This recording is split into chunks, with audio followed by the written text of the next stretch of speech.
CMC, for the people, by the people, and to the people. Citizens Movement for Change. Oh yes, a new day has come. Yes, a new day has come. Rise up, Liberia. CMC, for the people. CMC, by the people. Let us join our hands together to build a better life. CMC, CMC, for the people. CMC, by the people. Let us join our hands together to build a better life. Equity, national unity, transparency, accountability, social justice, integrity, CMC core values, CMC global. It is a new day for Liberia. It is a new day for the people. Let's hold together. Let's hold together. It's a unity. Raise up your hands. CMC. The land of liberty, the light of freedom, the love of liberty brought us together. Let's hold together in peace and unity to build a better Liberia. CMC, CMC, for the people. CMC, by the people. Let's hold together in peace and unity to build a better Liberia. CMC, CMC, for the people. CMC, by the people. Let's hold together in peace and unity to build a better Liberia. CMC, yes, yes, yes, the time has come.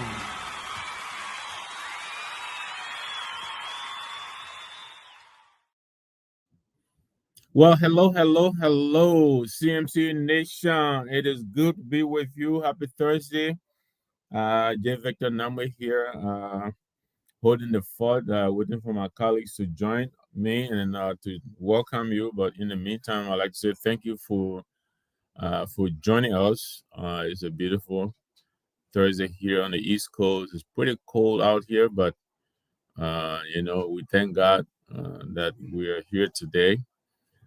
To celebrate this day. So I'd like to welcome you. It's good to have you. We'll have a lot to talk about. I'm waiting for my colleagues to join us while we're here. We know that there is brouhaha right now that's brewing in the House. We know the political leader of the CMC has put the House leadership on notice. One, there is a bill that is already being debated in the Senate for the construction of some roads in the Northeast, Cape Mountain, Bapulu, and other parts, some $63.9 million. Excuse me. That is proceeding outside of the prescribed process. And so the CMC leadership, through the political leader, Musa Asambelete, has notified the leadership of the House to halt the process and bring it back on course. So I'm sure we'll talk about that. There is also a communication from the leadership of the CMC, again, through the political leader, Musa Asambelete, putting the leadership of the House on notice that the process that is being undertaken now in the Senate to begin hearings and debating the budget is ultra vires. He didn't use that terminology, but remember that during the removal process of the Speaker, the Supreme Court said that is a process that is done unconstitutional, outside the confines of the Constitution.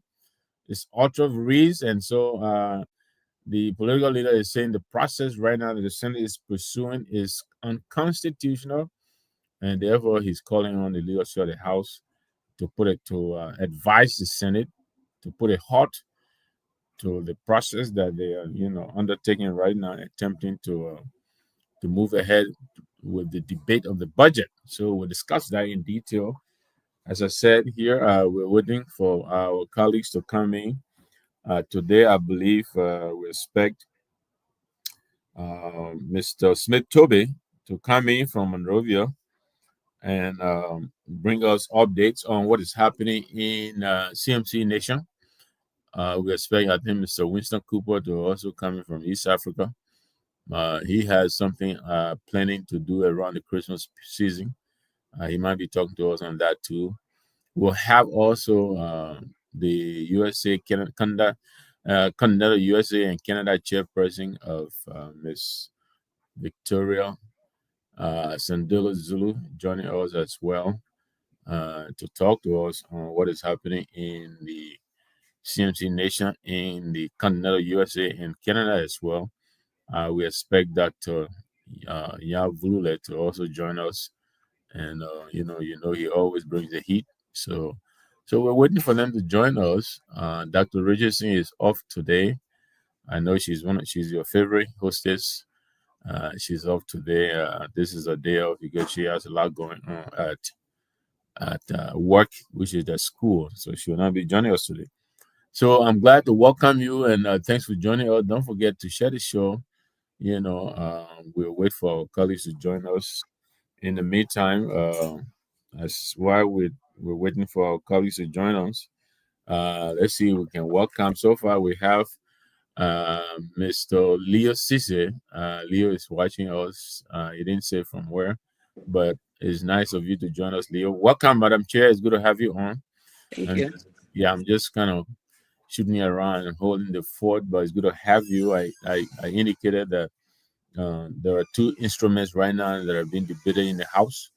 One is the road construction, bill for $363.9 million for some parts of the northern region of Liberia, Cape Mount, Bapulu, Bomi, and all those parts, and also the budget process, which is being debated by the Senate. And so the political leader has written the leadership of the House to advise his colleagues in the Senate, one, to hold the debate on the budget process and return it to its legal course, which is it being originated from the Senate, the House, before it gets to the Senate. So we'll talk about that. I believe he's now planning to mount a legal challenge to that process. He's going to consult with lawyers, see if he can file a legal, challenge to the process. So I was just basically trying to run through a few of the things we'll be talking about today. So I'd like to welcome you, and I see Mr. Cooper is in the back also. Welcome, Mr. Cooper. Okay, I think Winston is not on yet. You're muted too, Madam Chair. So, Madam Chair and Mr. Cooper are trying to unmute and get set. But again, I'd like to welcome you all. Don't forget to invite a friend and share the show. Let's have a good time. This is CMC Nation. We're free here to have our CMC discussion here. And this is where we come to discuss nothing but the citizens' movement for change. This is what this is all about. Welcome, Madam Chair. Up to you. Thank you so much, Mr. Langway, for the warm welcome. I want to say thanks to Mr. Cooper for joining. I want to say thanks to every one of you that are watching. Share the show. Thanks for coming to watch with us. This is CMC News and CMC station or channel. And it's also the Republic of Liberia. We come here to discuss issues of importance for our country and that's surrounding us. I want to say thank you to everybody for watching. And I just got on actually in the middle of some discussion. Okay. So if you can, I look forward to listening more. Absolutely. Yeah. Thank you. Fatuma Sheikh, welcome. Henry and Sue, I just sent you a clip. Can you put those on the screen, please? Everybody, they see the CMC, into bridge and road construction. They just think, anybody can get up and construct the bridge.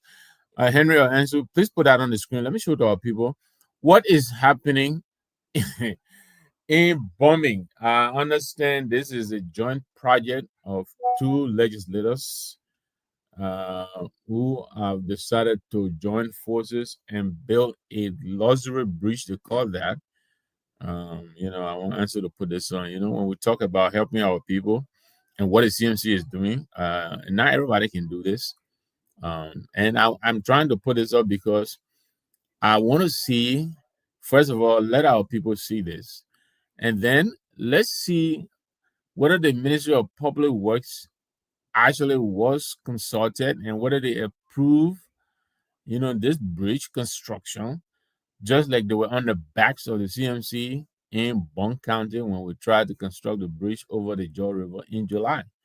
So I saw this thing. One of my friends put it up, and it's been trending. A lot of people have made comments about it. This is a joint venture between former Speaker Alex Tyler and another young gentleman, Vani. I forgot his first name, but I understand they jointly are undertaking this bridge. We'll come back to our bills, but I wanted to show to our people, so we all understand what it takes when we talk about this project that the CMC is undertaking.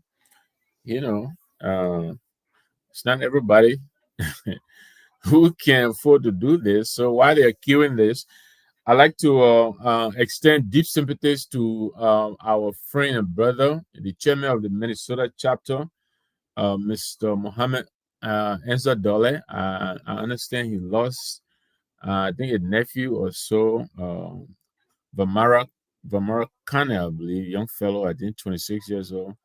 I got up this morning and he put it up. I like to extend, deepest sympathies to Chairman Dole and the family. May Vamara's soul rest in peace. I think they'll be sending him home tomorrow or so. So I just like to wish he and the family, you know, deepest sympathies. Thanks for saying that. I'm kind of a little confused, but I will call him after Okay. the show because there was some death announcement in his family like that about his I think sister's son. I don't know if it's the same or it's just another one. I hope Yep. not, but Okay. I will reach out to him. Okay. Thank you, Madam Chair.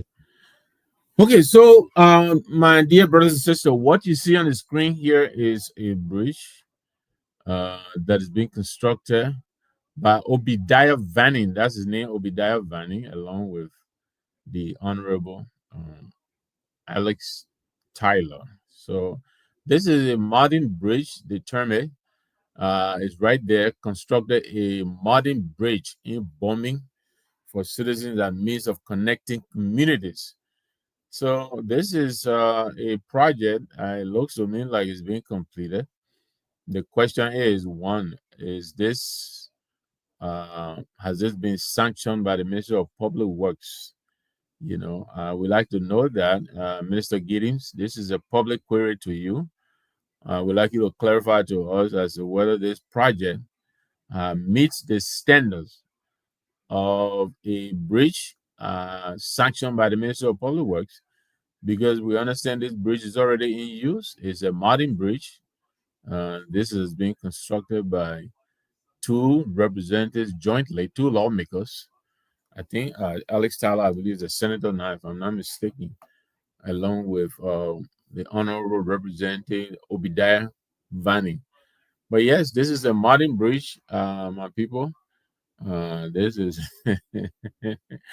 so. I'd like to thank these gentlemen for coming to the aid of the people. But this bridge, I believe, must have met all the specifications of the Ministry of Public Works. The blueprint may have been submitted and approved. This is the bridge, Madam Chair. I don't know if you have any thoughts about this. I think I also have the same concern if this bridge. I don't know when they built a bridge. I don't know when this happened because we didn't hear anything about it about blueprint of the bridge. If we have documentation and anything that show that it met the standard of the public way would be good. And I'm just also concerned out of the description, like the modern bridge Yeah. built by two senators or representatives. The two lawmakers, I guess, senator and representative combined. Senator promoting last bridge. I see that, but I hope it met the standard of a modern last bridge for with the public way. We look forward to that. I mean, if there's more to the news, Yeah. I look forward to that tonight for us to discuss. Thank you very much, Madam Chair. So, Mr. Giddens, again, we're publicly putting out a query to you. We'd like to know as to whether or not the plan for this bridge was submitted to the Public Works Ministry, and whether that bridge was approved by you, whether it meets the standard of a bridge, let alone a modern bridge. So we are appealing to you to clarify that for us. I'm sorry, Madam Chair. Answer is on me. Let me answer it real quickly. So again, everyone, share the show. Share the show. We come here every night to discuss issue of importance for our country. Thanks for always coming here to watch us. Thanks for always commenting. You can comment and say where you're watching from. Thank you so much.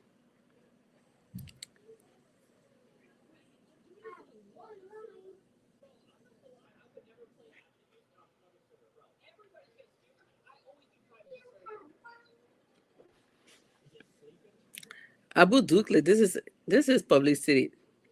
Thank you so much. I will take this as a publicity for the CMC. I see all your green. I see your comments for the fact that you come here every night to do it. Thanks for doing that. We stay proactive. We stay positive with our views, and we respect other people's view. Thank you.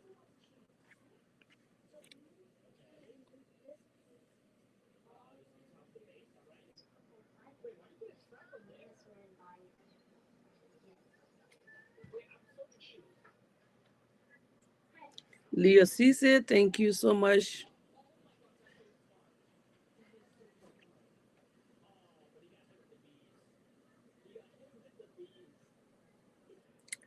Yep. Share the show. Again, share the show. Do us a favor, Mr. Apple Dukley. You can also share this show, okay?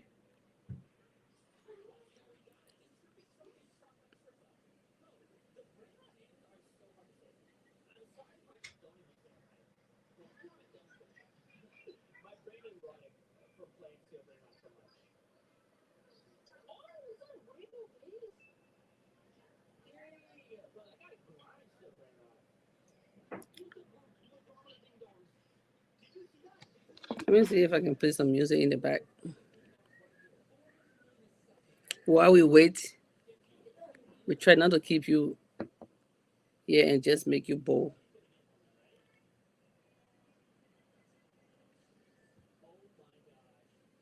There we go.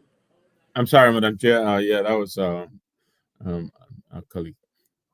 So I missed you. Were you in speech or you?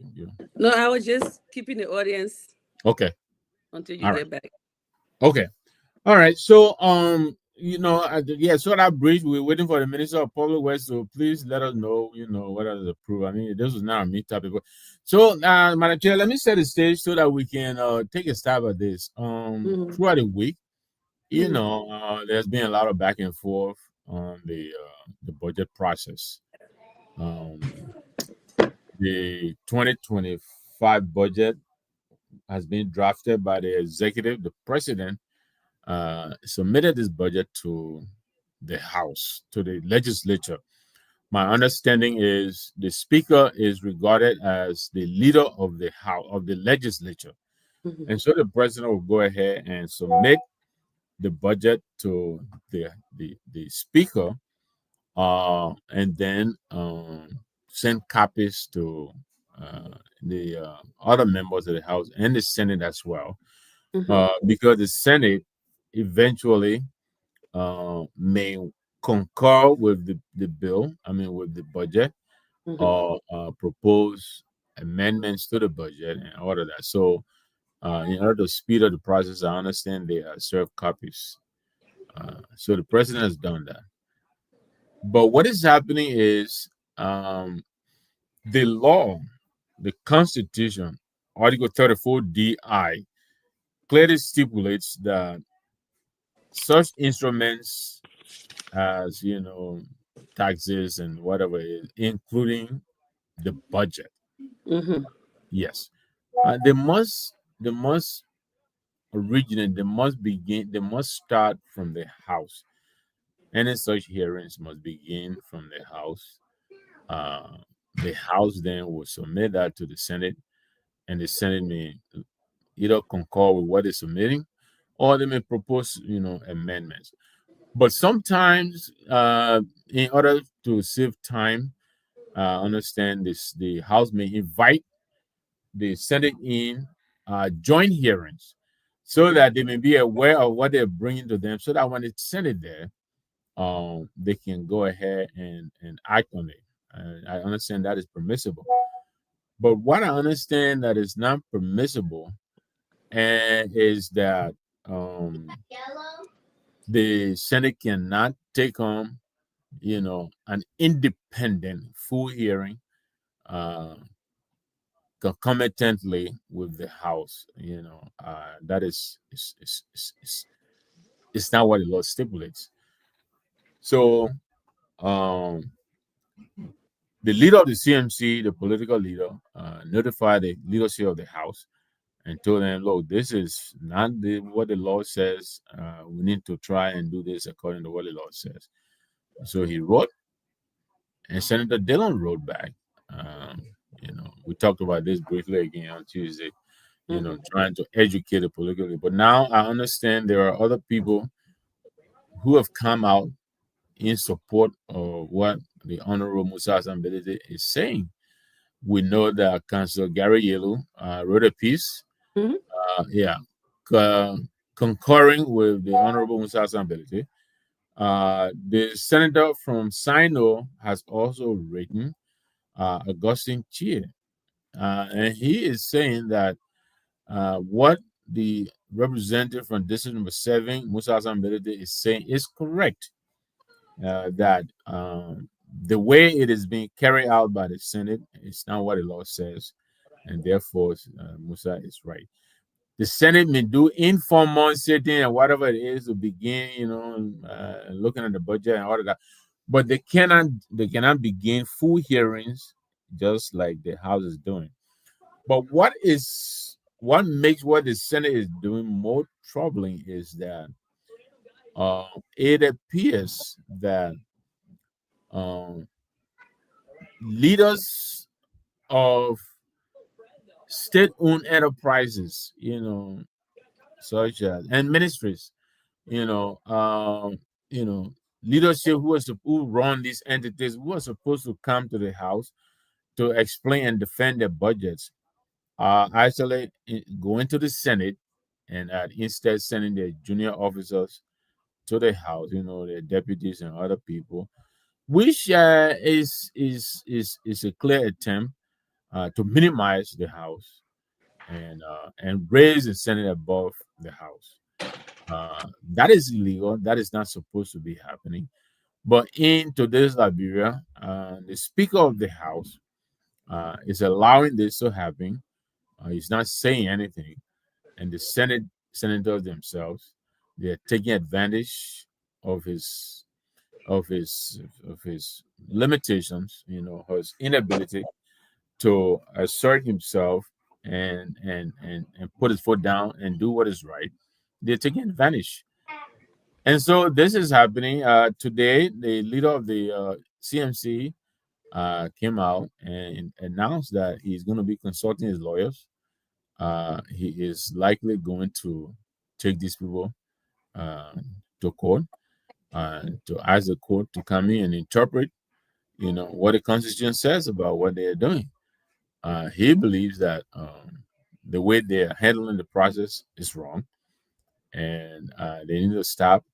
But since the speaker seems either unwilling or incapable, or both, uh, to call on his colleagues in the Senate to halt the process and proceed according to the Constitution. So he's going to go to court. And so I don't know if you followed this, if you have any thoughts on this, but this is where we are.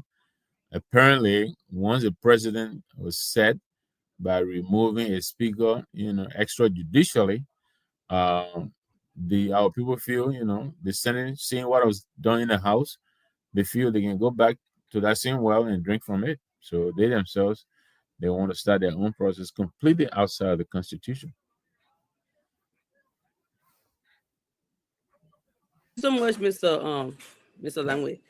My thing is, I see that people are trying to do something that they're used to doing usually, and just because of this one, clause that like people use, such as that's how I always been.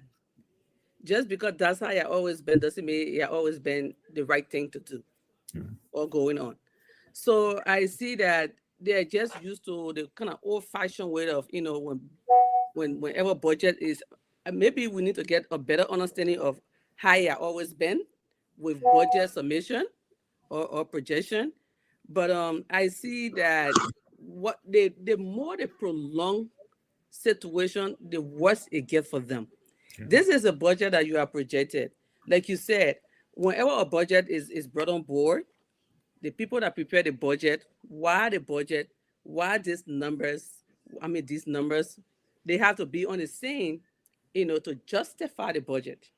And that's supposed to be done, collaboratively, like with the rest of the team. But if they're trying to leave the House of Representatives, that just means that I mean, we clearly see that because somebody is there that does not agree with the budget. They've been saying that, so they're trying to dodge it. And once there's Dadima into this, once it becomes very controversial, you're making more room for prolongment. You prolonging the whole process. People are gonna, now that the PR is taking it to another extent. That's a delay. Instead of just approve this budget, peacefully come together. What will happen if everybody come together and discuss the budget? Instead of just come together and agree that, oh, this is a procedure, this is a proper way to do it. Now people are saying that, oh, now no, because why? They only say no, and that's not the law. They know the law. They know. I read what the PR wrote in the article there. So it has to start with the House, but because that's not how it always been, and they know that there's somebody that is trying to oppose or is trying to question the budget, they want to bypass it and take it to the Senate and have the Senate, because the speaker has, better and much control. They just want to do it that way. They want to dodge the right thing.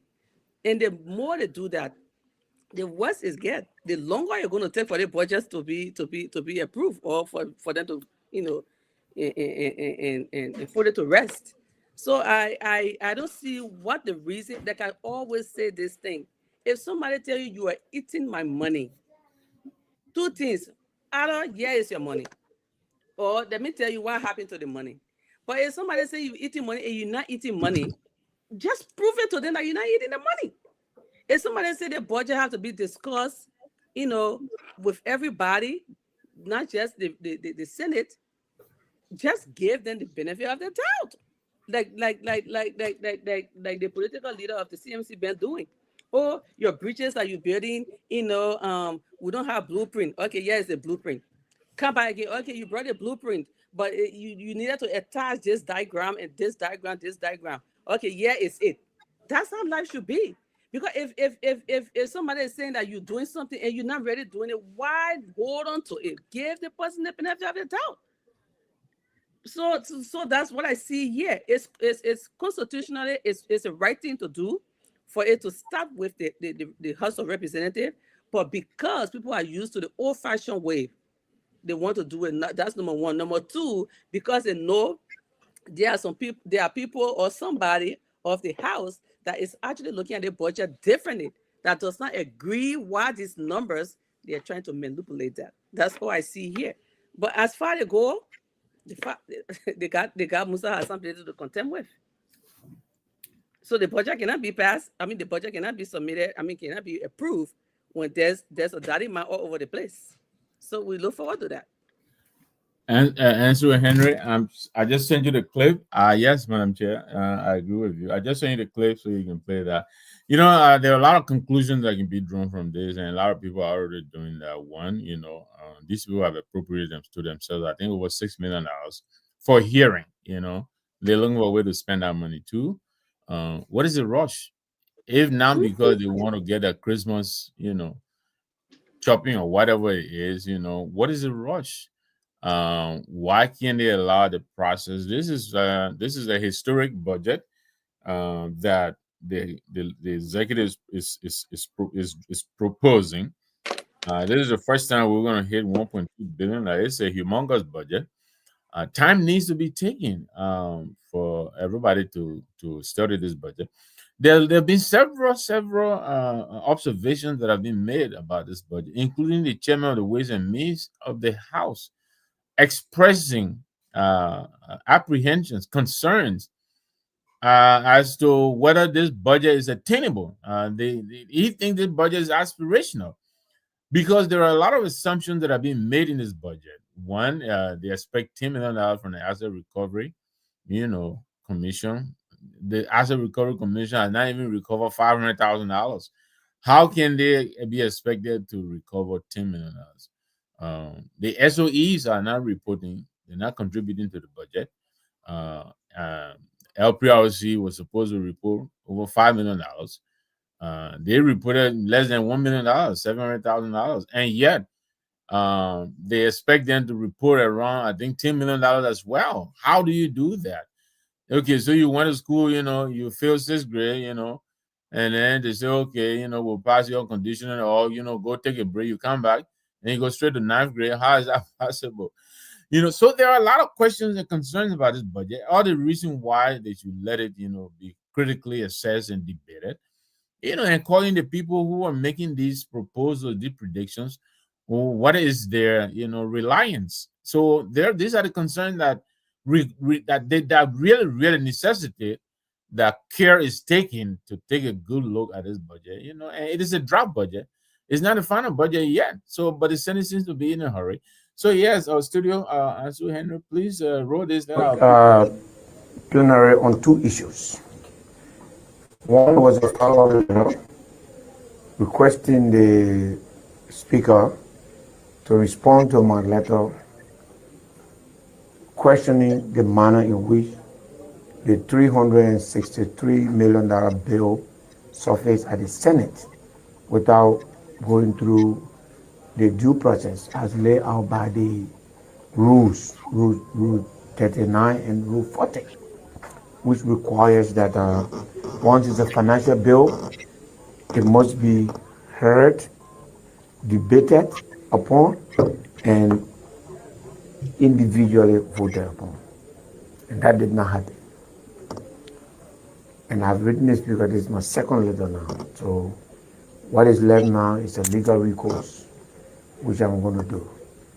The second letter was to inform the Speaker that what the Senate is doing is wrong and has the propensity of creating constitutional crisis or creating confusion in our governance system.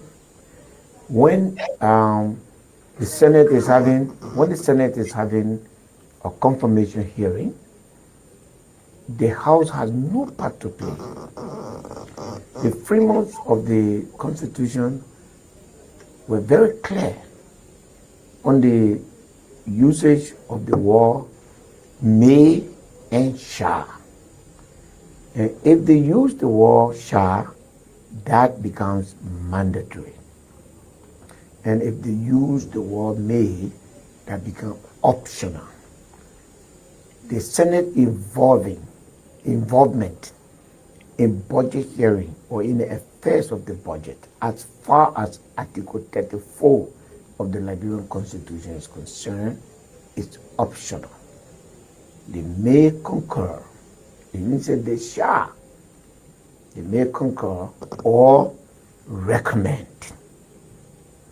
So this is one thing our forefathers did, had the two bodies and ensure that there is absolutely no confusion in the individual roles and that there's no duplication of functions. It is distracting. It is taking away, and that is the most vexing part. They're taking away high-level government officials to the Senate, and they're sending their deputies and juniors to the House. And Speaker Richard Cohen continued to behave in a manner that clearly showed that he has a sense of inferiority to the Senate. He is the leader of the legislature. He is the leader. The budget came to him as Speaker. Officially, the budget is not before the House. Again, the majority of the members, knowing that the Speaker, knowing that the majority had a position, he programmed Representative Fode Fambule to take a motion and send it back to him so that he can just trash it. And constitutionality is being harmed. Constitutionality is being harmed. Rule of law. The same thing they did today, nobody has respect for the House. They continue to do it. We continue to come in the House. We continue to make points, but they continue to trash it. And every day, the role of the House of Representatives, which is the primary body, the closest body to the Liberian people, is being diminished. It's being diminished. It's being diminished. I have no control over the court, but I will consult my lawyer today and take the appropriate legal action to ask the court to intervene. I don't have control over the outcome.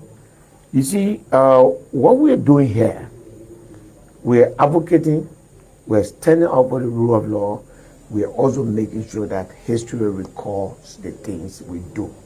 So I don't know the outcome of the law. I don't know the legal interpretation the court is going to give it. I believe that if something the Constitution says should happen doesn't happen, and the violation of our law takes place, and I've gone through all the processes of sufficiency in terms of notification, the only right I have to me now is to go to the court for the court to cite us and interpret the Constitution. The lawyer would determine. I believe that the Senate action is wrong, and I think that the court should tell them to stop. I'm not alone. Actually, this matter was initially raised by Honorable Michael Thomas. The Speaker has also, again, I believe that there are people in the Senate that were in the House, have control over the budget in the House, still want to be in control, and therefore are teleguiding the Speaker as to how to deal with this situation. It is bad, it is wrong, and it's diminishing the House. Senator Dillon is a very evasive politician. Senator Dillon is a very evasive politician.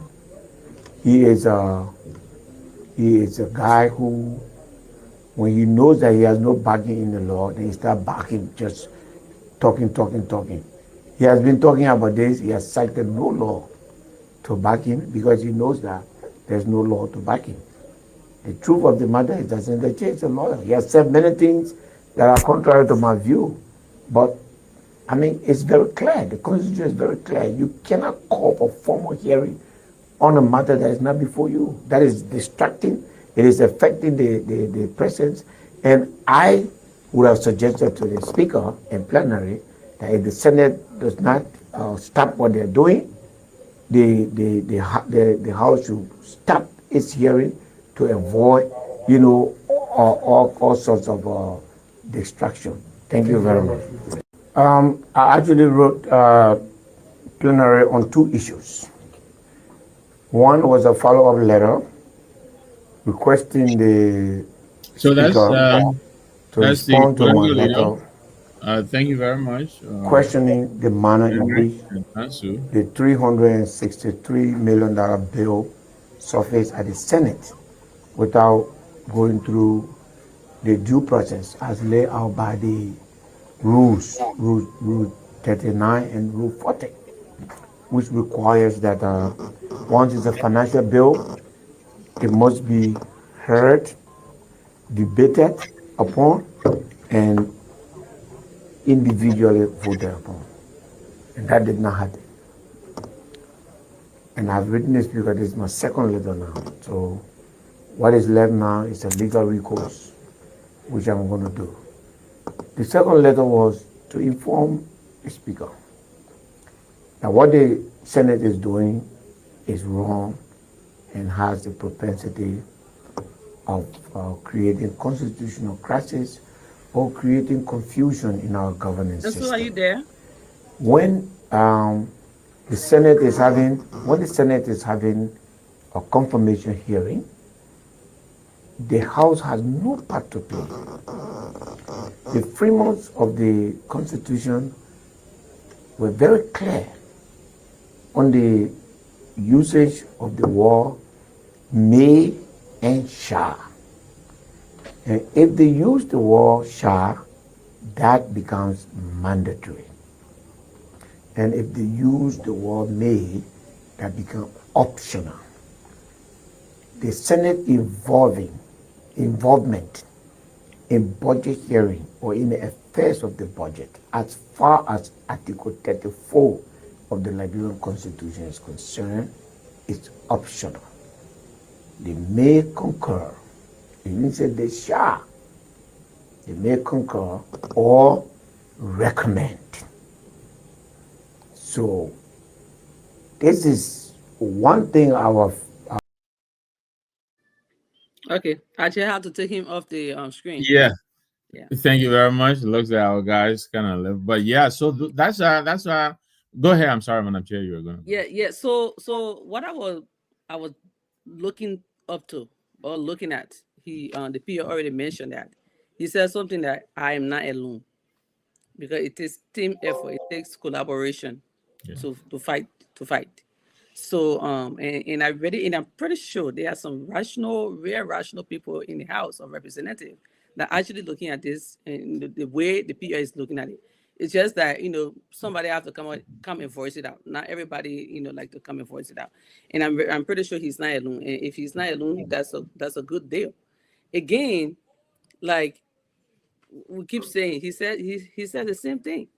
And one thing I want to understand, because I know these people with the games. So it could be like once the notice is in court, it's getting very legal or legitimate, they could come out like, oh, but we didn't discuss the budget. We didn't even reach it out to anybody, or we didn't send it to the Senate. So Mr. Langway, give me something. Is there any evidence or anything that this budget has already been sent to the Senate and they are discusses and they are concord, or they're trying to concord, or anything like that? No, Madam Chair. And that is the concern. First of all, the budget cannot be sent to the Senate when the House has not even begun fully deliberating on it, right? Yeah. So before it gets sent to the House and to the Senate, the House has to, do the deliberation, and the deliberation they have to do involves calling in heads of agencies, because the way the budget process works, right? The government of Liberia, the executive, they don't just sit in one little room and just put numbers together. No, they get these proposals, requests, proposal for the coming year action plan. I think they call that the action plan. So each agency is supposed to submit the action plan on what they intend to do for the following budget year, with the cost attached. So the executive manager, in the minister, they will put all of this together and formulate it into a budget, right? So when that is done, the president will submit a draft budget to the House. The House will then call each of these agencies in. Look, National Port Authority, Yep. you said this year you will raise $100 million, but you'll be expending maybe 85 million of that money on such and such and such. Come and explain to us how you intend to do this. Each agency will be called in and they will explain how they intend to address whatever it is that's in the budget for them. Based on these discussions, the House may also suggest adjustments in these proposals, right? And they would look at it and say, well, what you're saying here, we can see this is possible, but this part of it is not clear. For instance, this proposal to collect $10 million from asset recovery, you understand me? We don't see how this is going to happen, and therefore they may propose amendment adjustments. So when they do that, then they will send it to the Senate, and the Senate then will also do their own hearing, and they may concur or suggest amendment. They don't have to, but they may, because like the PL is saying, the wording there is may, not May. shall. So yeah, so their input into this whole budget process is optional. They really don't need to do nothing with it. They can just concur with it or suggest amendment. But now they're taking it as if to say, they are the main actors in this whole budget preparation process, and they're not. It has to originate from the House, and so they're taking onto themselves the authority that is given to the House, and taking that authority and usurping it and utilizing it. Just like the PL said, the reports that they have no respect for Richard Coon. That's one. Two, they want to make sure the chopping that is in the budget is guaranteed, and they don't want anything to be touched. And that's why they're running ahead, of the House and calling in these heads of agencies. But the thing they're doing is they bring in the heads of agencies, and then the junior officers are going to the House, and it should be the other way around, and yeah, and this is not, it undermines, it undermines this equal. Micromanages. Exactly, and what is, they're weakening, the legislature, especially the House. And so that's why the PL is saying, Speaker Kuhn is supposed to rise to the occasion. He has a bully pulpit, make a big deal of this, yeah, and put his foot down. But he's not going to do it, I mean, for obvious reasons. You feel beholding, to these people, they all mago and brought him in. He doesn't have, what it takes to step up to them, challenge them. He's not going to do it. So that's where the PR is going. So if he's not going to do it, he will bring in the courts and let the court, that's where we are, Madam Chair. Okay, that. I mean, I thank you so much for that for that clarity. I got a better understanding now. So they are already, taking on the project. That, I mean, the responsibility of the House. Yes. And then the House is not agreeing with that. So that just make it controversial. And once it's controversial, tell me, it's not.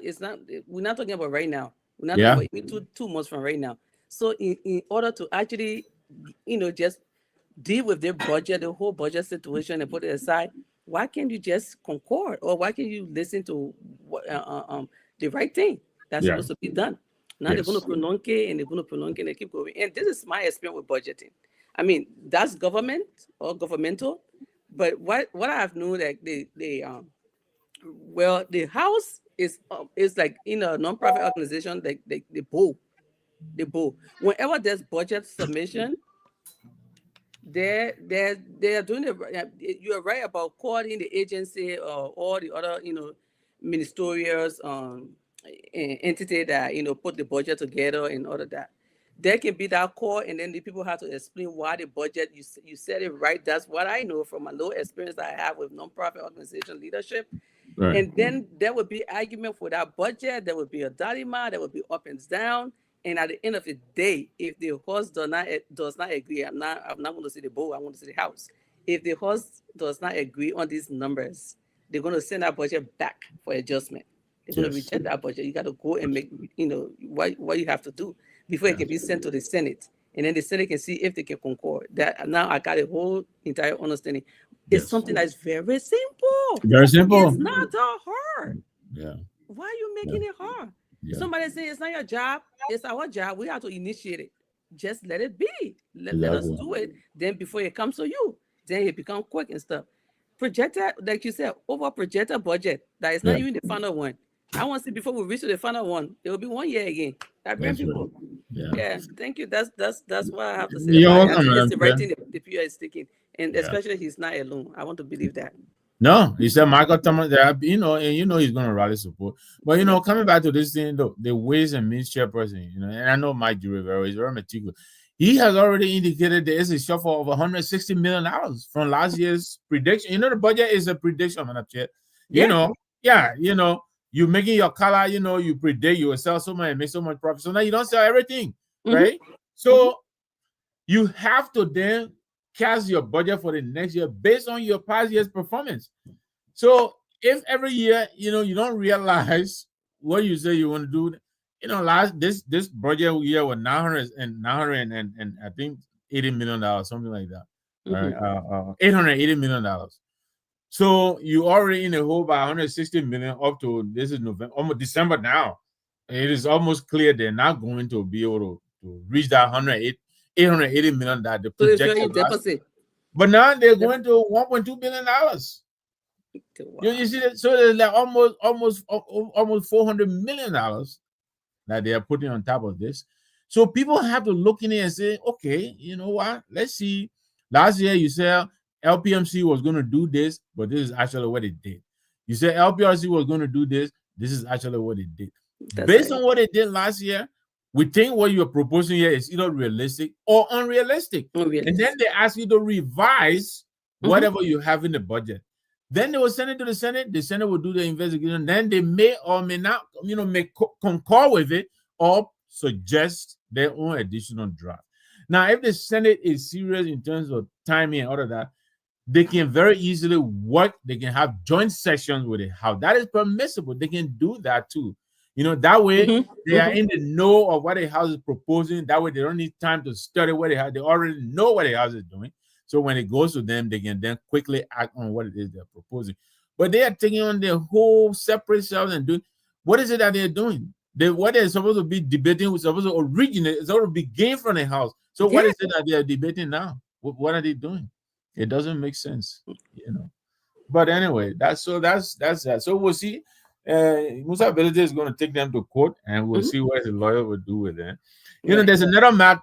Sorry, if you have one last thing to say about this, then I want to talk about this. No, I'm good. I'm good. Let's go forward. So the other issue is we said there is this $363.9 million again that is being put through the legislature again for the construction of roads in the Northeast. The PL is saying, Mr. Honorable Musa Hassan Belede is saying again, why this is being debated in the House, it has already surfaced. You understand me? It's surreptitiously appear in the Senate again. And again, this is not how it is supposed to do. It's be done. If the House has not, he said it, they're supposed to deliberate on it, individually vote on it, right? And then they send it to the Senate.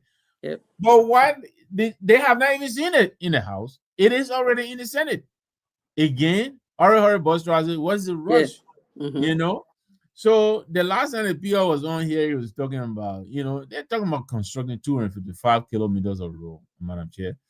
And he is saying if we put a realistic cost estimate together, 255 kilometers of road could not cost more than $150 million. But this bill that they're putting for is twice the amount, and the way they're proposing to pay these people, and they want to charge toll on the Bombing Hills High Road. Look, a lot of us have traveled on that road. Where is the traffic volume that would generate, $10 million or so per year from toll? They put these toll down and people checkpoint. Like, bro, we'll call it checkpoint, and they will cut. So this is again. There is all the reason for this to come to the House and let them take the macros, and look at it and realistically advise the government. They don't want to do that. They don't want to do that. Now it's already in the Senate. Why? Because the rescue senators and all of that, they want to go ahead and sign this thing. And a lot of people have voiced their dissatisfaction with the process. But that bill is already in the Senate. Wow. So it warrants a warrant or strong, argument, a warrant, looking at it, to see, how adjustment need to be made. I'm Yeah. not in a house, especially the one that you just explained about, how to get revenue from toll Yeah. in Liberia, Yeah. Liberia Yeah. checkpoints. Those are things that are supposed to be IQ. It needs to be IQ because I Yeah. don't see. I'm not in the house, but I can argue that there's no possibility of generating that funds, that much money from that. First of all, you know how many government officials car will just come and pass Yes. Thank you. without paying. You know how many license plates will just come and pass. You know how many people will come and be like, oh, you know what? And instead of the money, just individual pocketing, wrapper money will go into somebody's hands and they will Yeah. pass. So where you're getting that money from in Liberia? Toll, generating that much money from toll from no. The budget needs to be looked at. Yeah. It needs to More be than that, clear. Madam Chair, more than that, the gentleman who is behind this thing, he is a questionable figure. He's a Sierra Leonean. He has a bad reputation in his wake. And I understand this 363 million that the government is supposed to put on 165 million that he's supposed to generate a balance. But he is saying he doesn't work in the Gambia. He waiting to get paid first from the Gambia. He is waiting to collect on work that Currently, he is here hostage. after, Madam Chair. So he's waiting to get paid. Even their own Ambula Mame wrote yesterday, call it Sepe. I don't know if you're familiar with Oh, Sepe in Liberia, Madam Chair. yeah, Well, I know exactly. Sepe. You go to the store and take the thing down. So all the thing that they expect to do the toll collection, you understand me? That is Sepe. You bid, you get equal money, you bid it, then you pay them back. But the man even saying a part of money, he ain't get it. He waiting for the Gambia to get him to pay him on what he did before he can put up, this balance of the money, which is over $200 million. You know, so all the reason why this bill has to be scrutinized, before you can put it out there. But no, again, they're in a hurry. Why? Because the brown envelopes have already changed hands, Madam Chair. Oh man. From time immemorial, this brown envelope here is what is driving us in Liberia. And that's what's killing us. You know, so these people are charging twice what it will actually cost to build this road, and Musa Ability will know what it means to build a road because he's doing it. He got Yes, yellow machine in Quadro, right. he know what he's talking about. The same person who advised the vice president so that the 285 yellow machine were cut from $80 million to I think 20 something million because he knows it. He's on Yes, his way to China to bring in his own 26 pieces of yellow machine. He understands what he's talking about. So they know people like him are in the house waiting to take a microscope to the budget. And they right. don't want that to They don't happen. want that. Musa is not a quiet person. He got there. Mm-hmm. Then you So get that's Josiah that's Mommy the clothes. reason You of the understand? yes. That's the reason of the rush. That's the That's why reason all the Mago of Mago is yeah, about. yeah, They don't want it to happen, yeah. That's the But reason now of he's the going to take them to court, and now there's going to be a spectacle. What they didn't want to happen, they may likely go and argue this thing in court, yeah. and all the things they didn't want us to hear, we'll hear it. Well, yeah, them. You will Yeah. hear it, you know. That is true. So that we will look forward to that. I mean, when this man Musa Hassan Bede is one person that when he's taking a stand, I'm never afraid. No, Never afraid when he's taking a stand. So we look forward to that.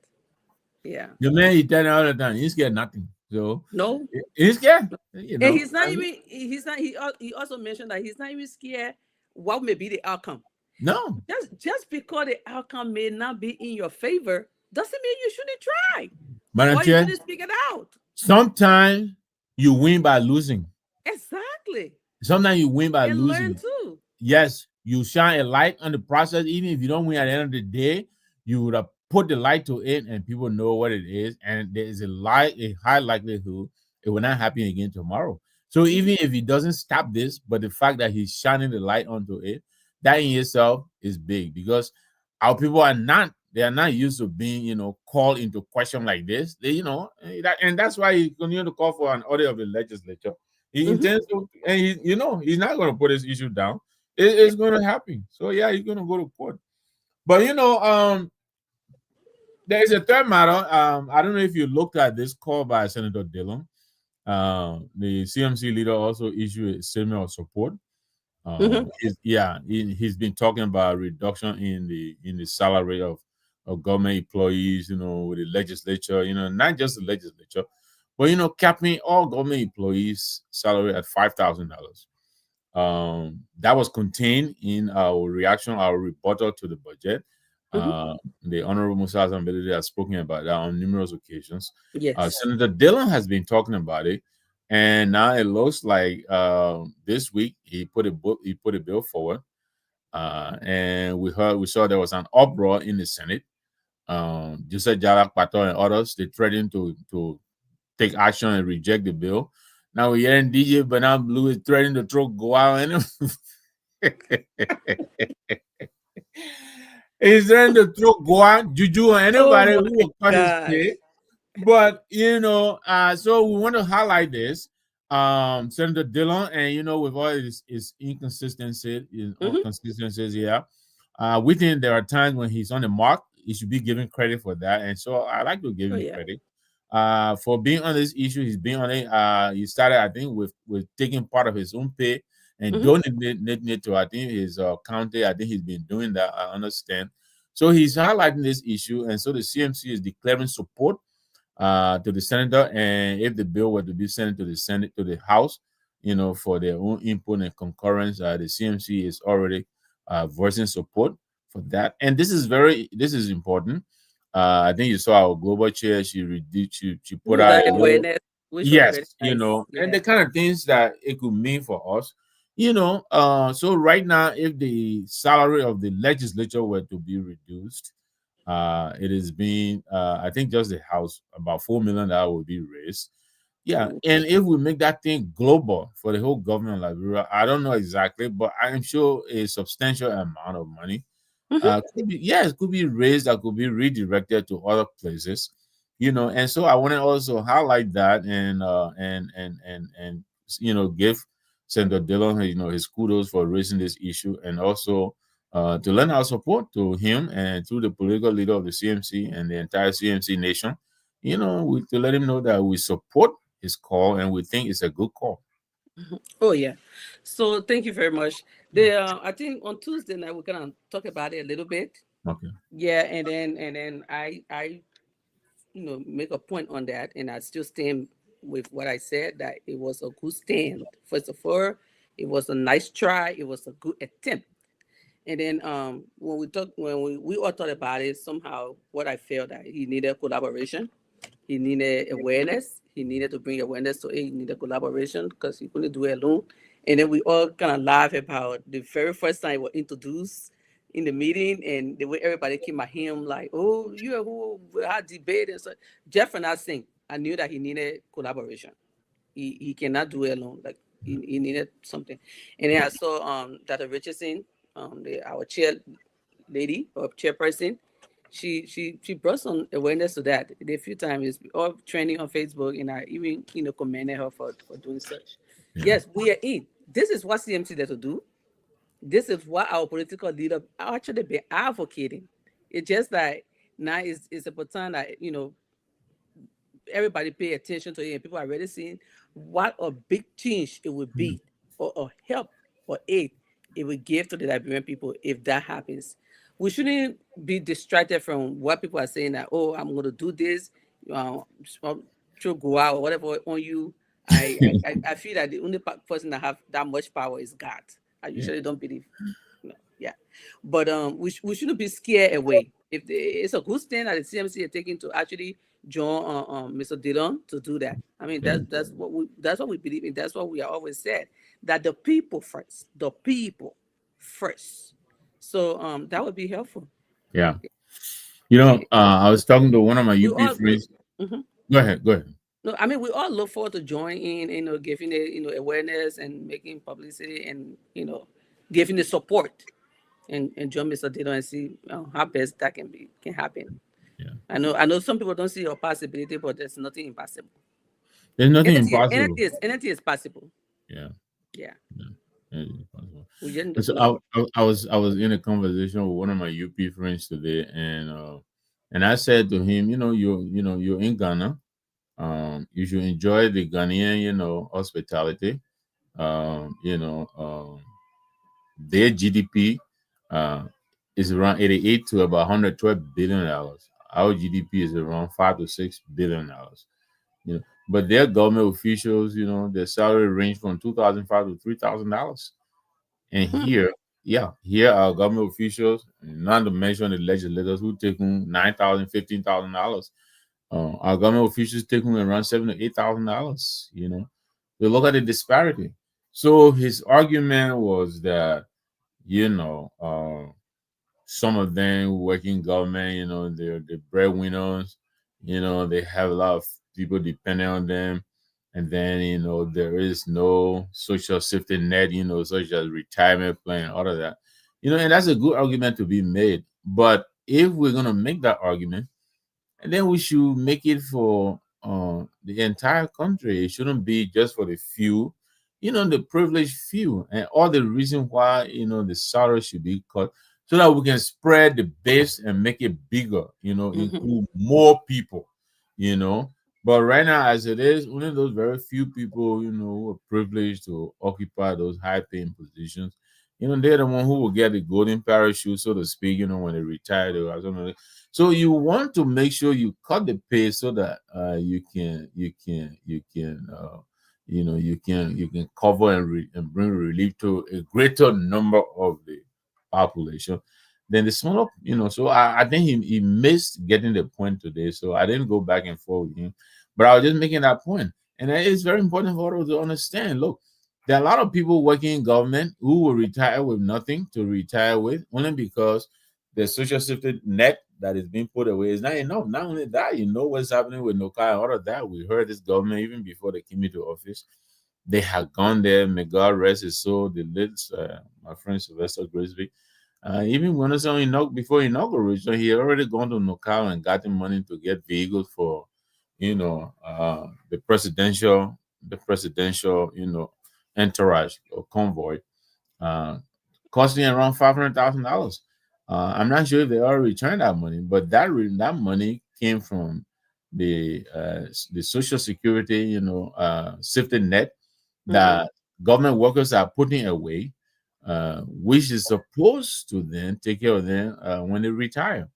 You know, Hmm. yeah. And so if we can reduce these salaries and spread out, we'll then be able to help a lot more people, because Yes. then yeah, we will be able to reach a lot more people. I think that's the argument that we're making. But as it is now, the 103 people in a house, they get around 50, almost $51 million. You know, why? You know, So, okay, this is my thing about. I think you said something about job security, yes, because that's one of the biggest argument that when you try to compare that with that of even the U.S. lawmakers in the United States, there go all this argument about, oh, you guys have job security over there in case you lose a job, you can 401k, or you can get unemployment and all of that. So they literally telling us that the reason why government officials are corrupt or steal money, or yeah, when they're dead, they do all they can to get more money, is because they don't have job security. If you're at least in a position and you're getting paid right, and you worry about your job security and stealing so much money, what about the person that don't even have a job? correct, correct, So even the first thing is to get a job before you even worry about their job security. yes, What about the person that does not even have it at all? that's right, You see what I'm talking about? yeah, Yeah, I don't see what the comparison. You're talking about, yeah, we don't have job security, so we should steal money. yeah, We should eat our own when we are there. What about somebody that don't even have a job at all? I don't have anything. yeah, So yeah, how you think about them surviving, or the survivor?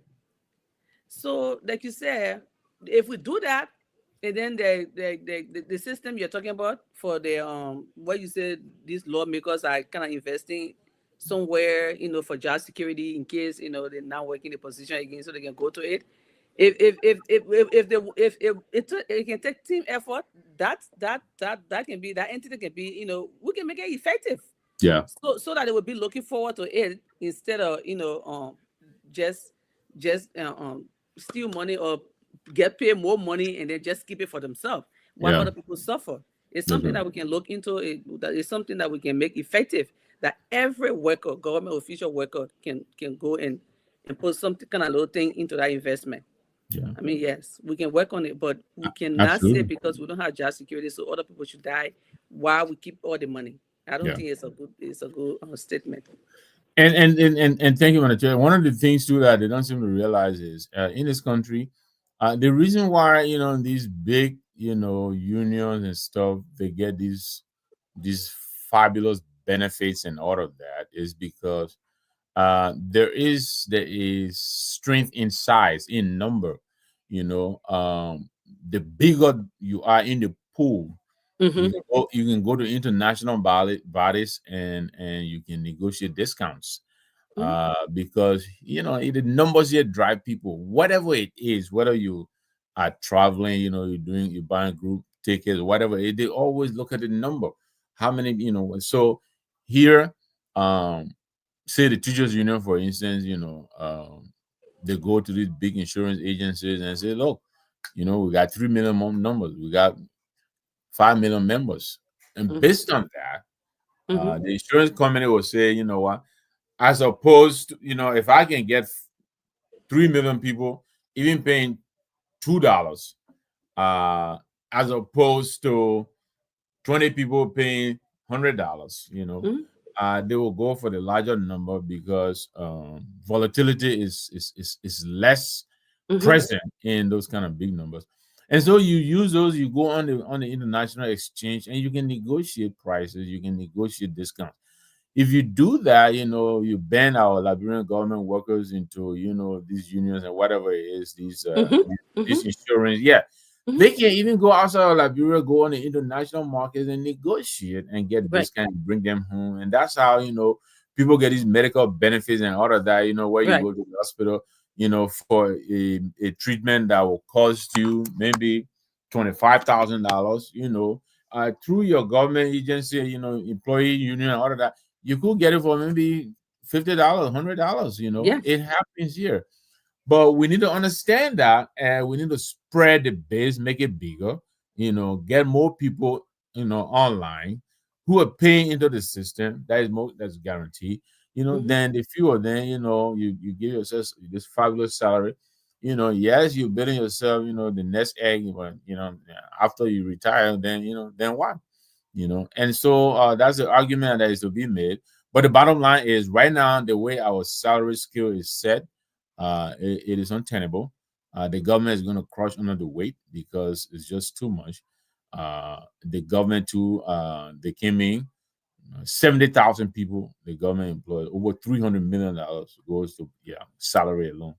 So we had hoped that they were going to try to collapse some of the agencies, reduce the wage bill, but instead, they are hiring more people, more consultants are coming on board, and they're starting new commissions and all of that, erecting whole new government agencies and bureaucracy and all of these things.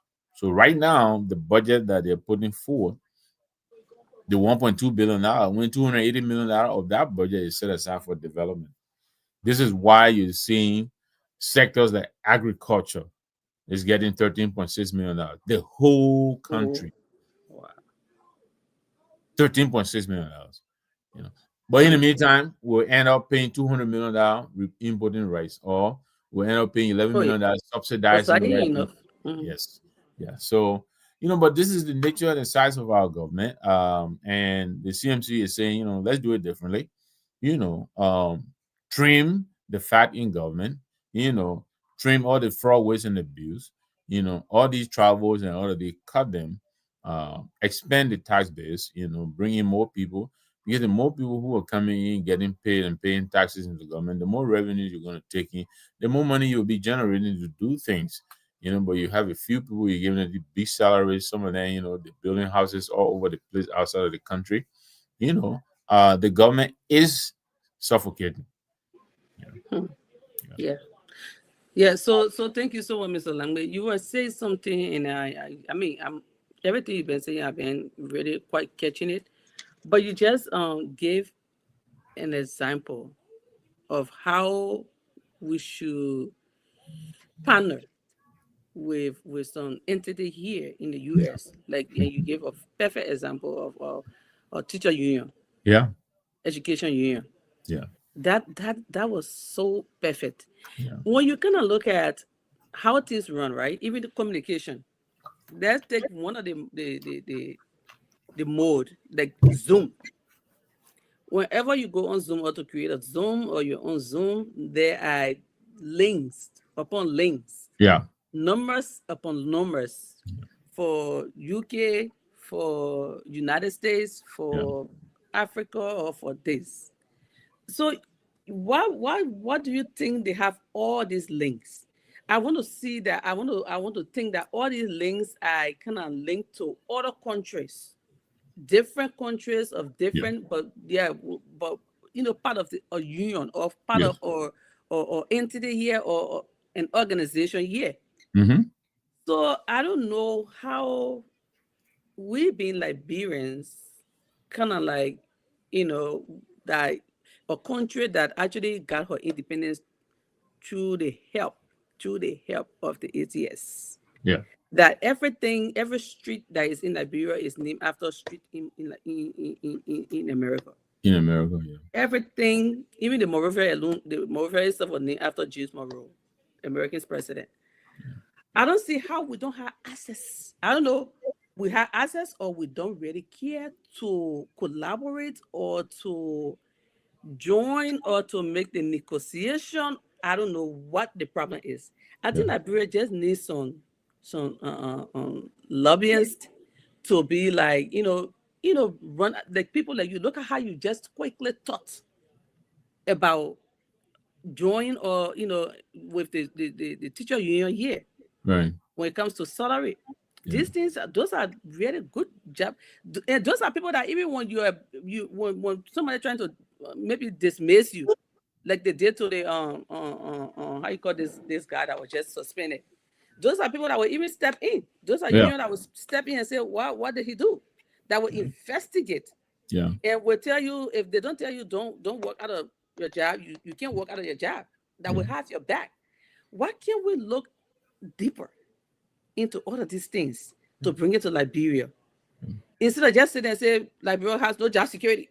So if we are so like model of the, I mean, if the US is so model, no, I know we the model. Yeah, the US is our model.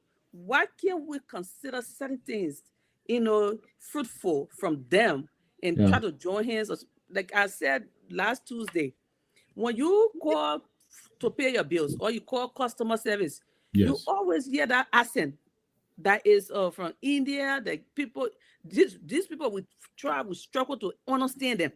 Yeah. You gotta be on the line, understand them. Sometimes when they talk, you don't really understand it because of the accent. They're not in America here.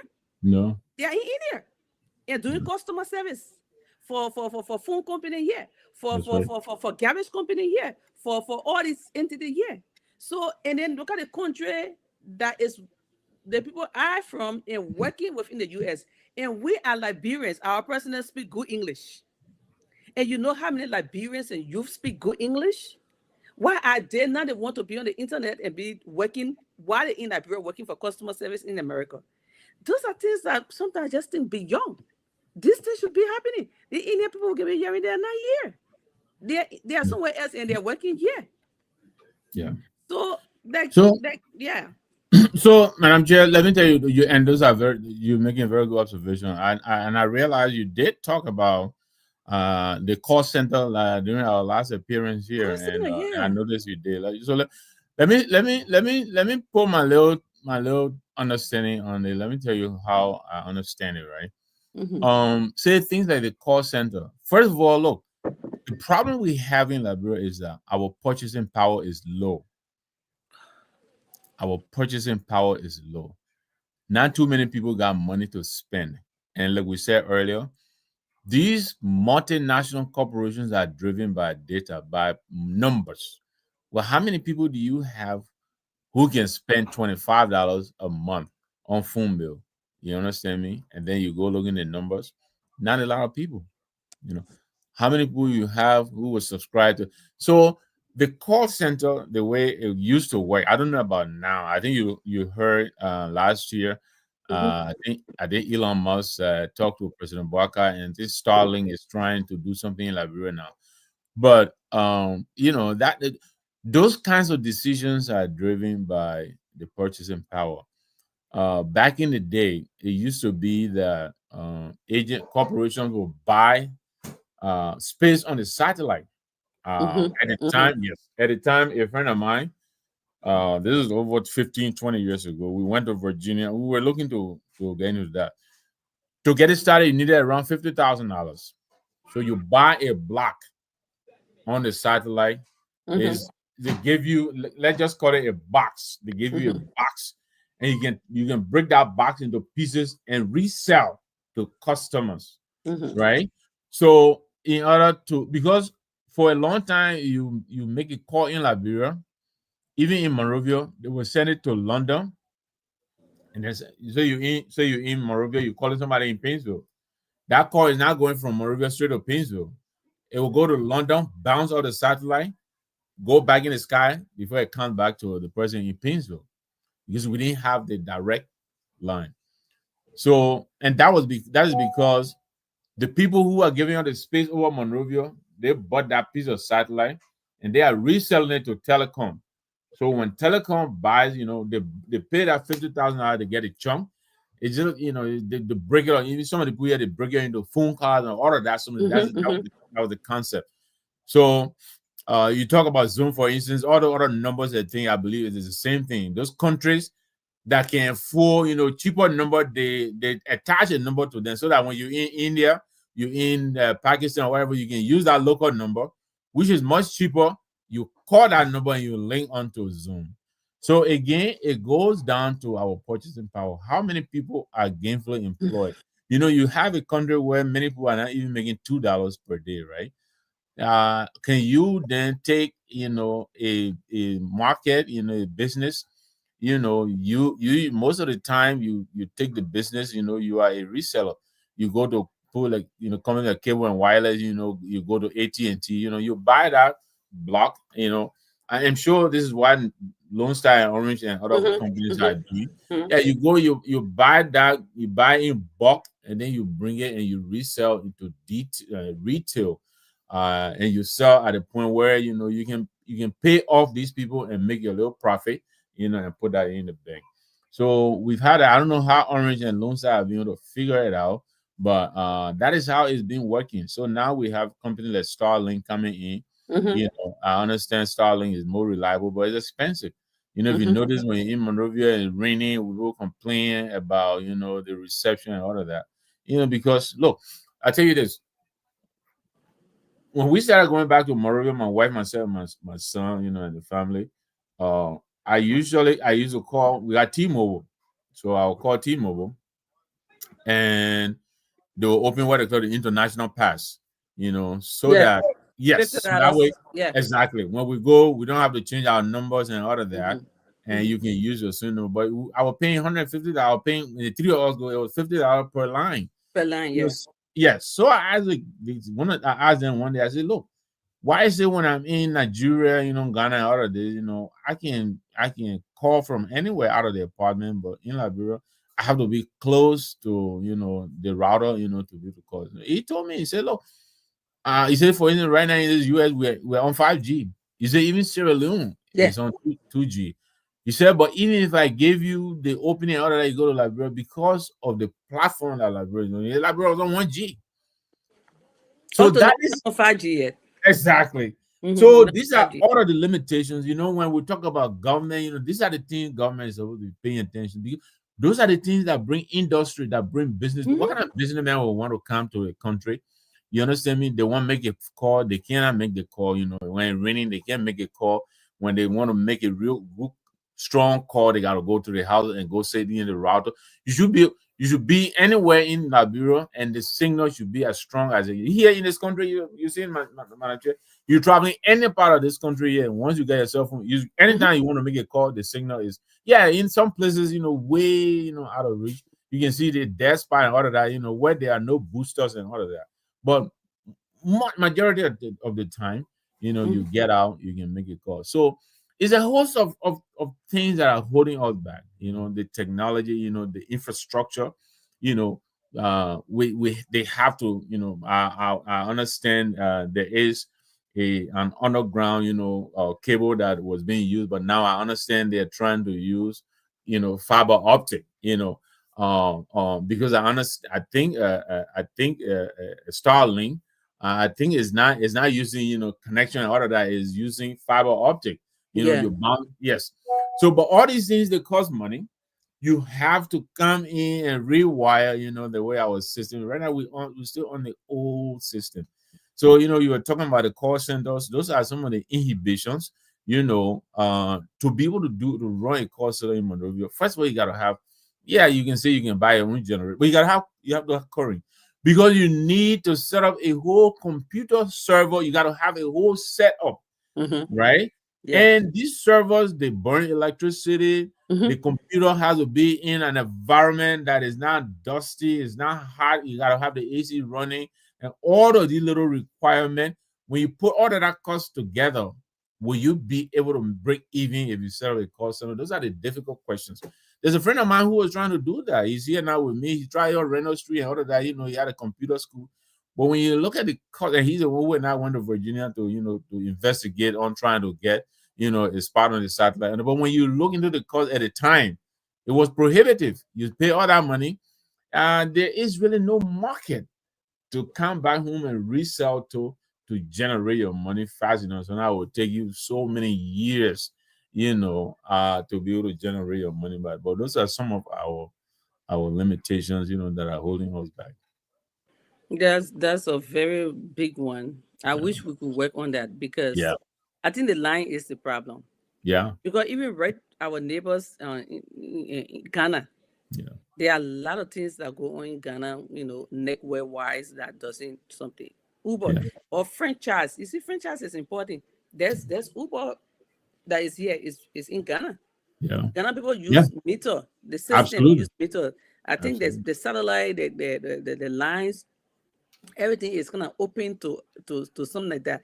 Those are things we should be looking for. Once we start getting good signals, we start getting networks and stuff like that. There are a lot of franchise opportunity, Yeah. that we can always, join with, like that. Anything you have here, T-Mobile, T-Mobile will have branch in Liberia, Uber will have branch in Liberia, this one have like branch in Liberia. So Yeah. if that's the one of the biggest barrier, I think we should attention need to be, drawn to that. Yeah. Yeah. I mean, you're talking in Ghana, you can Uber, but first of all, the problem we have in Monrovia is that was our, the city layout. What is the physical address? You in Monrovia, you want to go on an Oro. What number you giving? You see what I'm saying? What number you giving an Uber driver to come and pick you up from? So it's my friends at the emergency life, special life itself. They used to call that, my white wife was celebrating. My friend Samuel Saba, they late, Blamer Nelson, Michael CG George. Mhm. They try to do that. They were subcontracting for World Food Program. So they use that to distribute the food. They were able to map out the city. They had Zoom. You can break that down, right? When you break that down, you get something to start on. Then Uber, they will send their driverless vehicles and all of that. Yes, they will send it car in and will map out. But you got to start from somewhere. You got to have the physical demarcations. Uber Yeah. will kind of take the pictures and feed it into the satellite. And then, when you're standing on Broad Street and say you want to go Gate Town, you can punch in an address and tell Uber driver, okay, I am here. I want to go over there. But right now, the way things are, it's almost impossible. It's something that needs to be set up, like you said, display or like a big display in an office because the people they are monitor in an Exactly. office on a screen Exactly. or big display screen, everything Yeah, they're monitoring the car, even the way you drive, everything. that's So right. if we don't have 24/7 current and we don't have that network, it's something that's is almost impossible. Yeah, So yeah, I really that's a big problem. That's why we don't have franchise going. That's why it's just all government jobs. yeah, That's yeah, what it's just all government jobs, and everybody look forward to it so much. So it just make people corrupt. yeah. And I was listening to another network, and they were talking about job creation, And and they're when they talking get there, about they don't how even many. think about these things. Yeah, how to many make it people work better. for government? All of that. This is you, like you're saying. This is something you cannot depend on government for. The private sector create an environment. Private sector coming, they will innovate.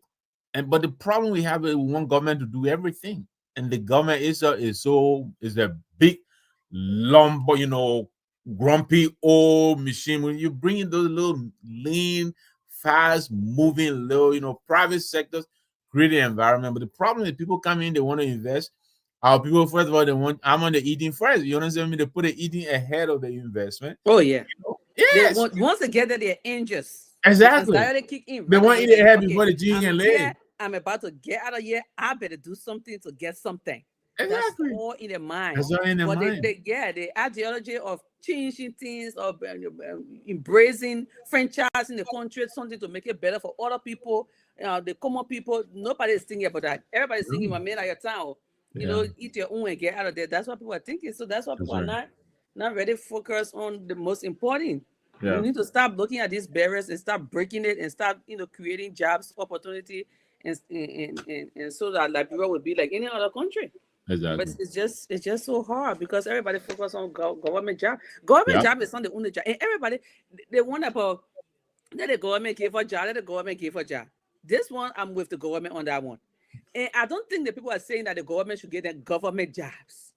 The people are saying that the government should create avenue yes, for other from collaborate with other private and sectors yes, to create job for the people, but they're not doing that. They're not collaborating. They're not looking at that. They're just looking at one place. So I don't know. yeah. I don't know if I why mean, if there was no mountain in you Nepal. just exactly why if there are no mountain for us to get going diamond from, why we're going to survive. You have a country where 60% or more of the employment happening is in agriculture, right? So like the CMC and the political leader are saying, you get 200 million that come from Asala Metal, right? That's Mhm. a one-shot deal. It's not going to be around next year. If you look at the budget for next year, it's less than the budget for this year. The budget for the following year is less than the budget for next year because that 200 is not going to be there. Yeah. So you take that 200 million that you increasing every little thing. You increase the speaker budget by 400,000. You increase, all these people. You know, well, why don't you take that money, set up a little cooperative, give it to some private group, they will manage it for you and empower our people into the agriculture, mechanize it, make it. Look at the kind of rain we got in Liberia.